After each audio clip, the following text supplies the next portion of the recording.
This is the CBS Evening News with Dan Rather in New York and Connie Chung in Washington. Good evening. O.J. Simpson's attorneys began their attack today on the people's case against Simpson. In his opening statement, defense attorney Johnny Cochran Jr.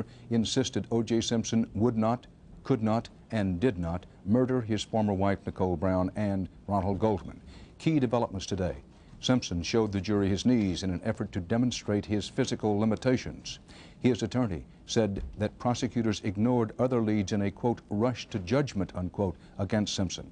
The defense said it will present witnesses to show Simpson did not have the time to commit the crime, and in a dramatic moment, Simpson's attorney tried to introduce what appeared to be that famous mystery envelope.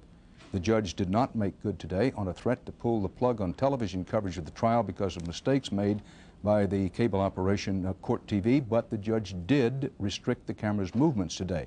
Correspondent Bill Whitaker has the latest from the courtroom. When lead attorney Johnny Cochran came into court, he set out to paint a portrait of O.J. Simpson totally at odds with the jealous murderer prosecutors portrayed yesterday.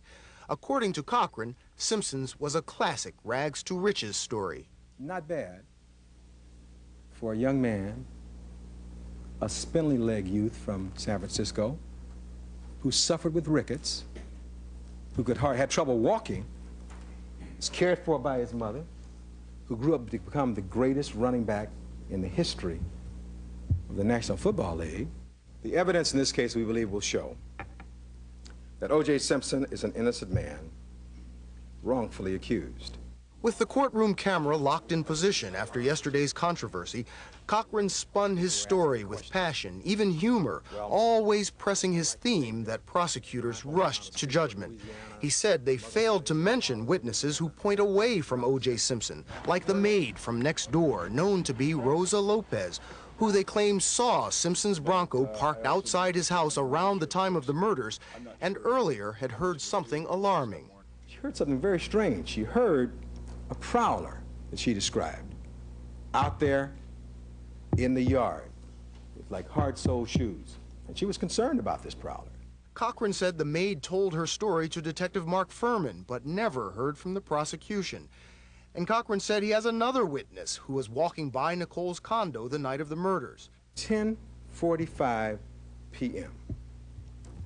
She sees 4 men who come within 10 feet of her, 2 of which, gentlemen, appear to be Hispanic. Yet another witness, he said, also saw a man outside Nicole's condo that night, and he ridiculed the prosecution for relying on the wail of a dog to set the time of the murders. Now, this is the first case you'll ever hear where the prosecution's theory is that you've got to determine the cause of the time of death by a dog's wail. Then he set his sights on the prosecution's critical blood and DNA evidence, sharply refuting the prosecution's contention of a trail of blood pointing to guilt. There was blood under Miss Nicole Brown Simpson's fingernails.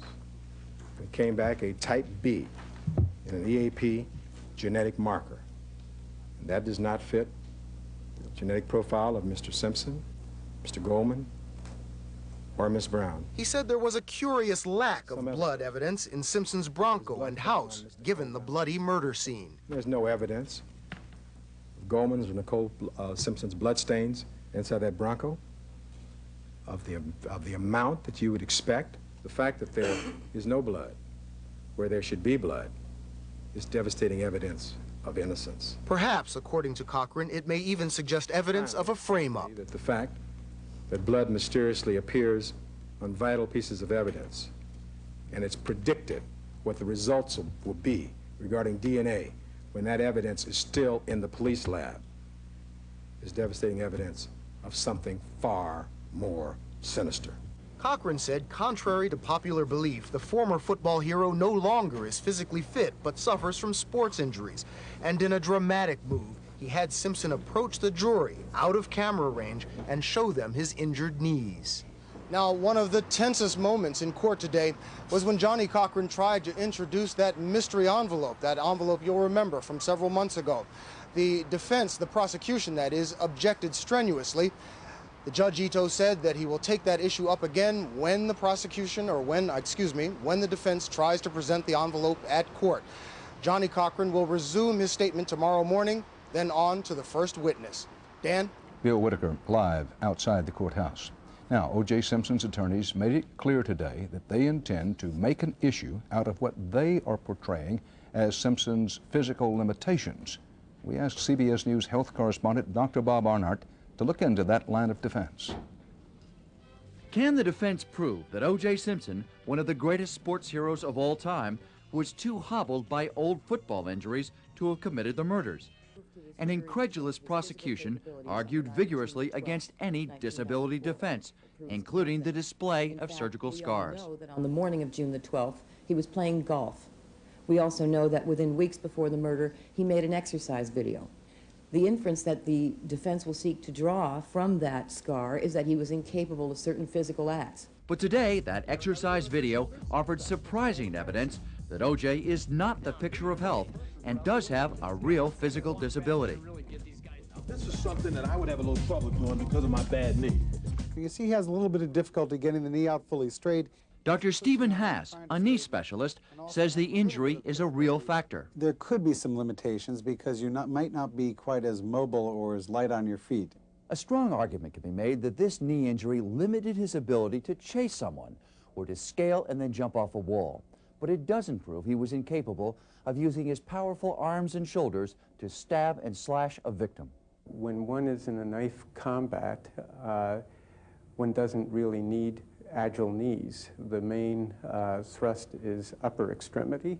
So the videotape could turn out to be a problem for the defense because it shows he has precisely the range of upper body motion necessary for a knife attack and the power to back it up.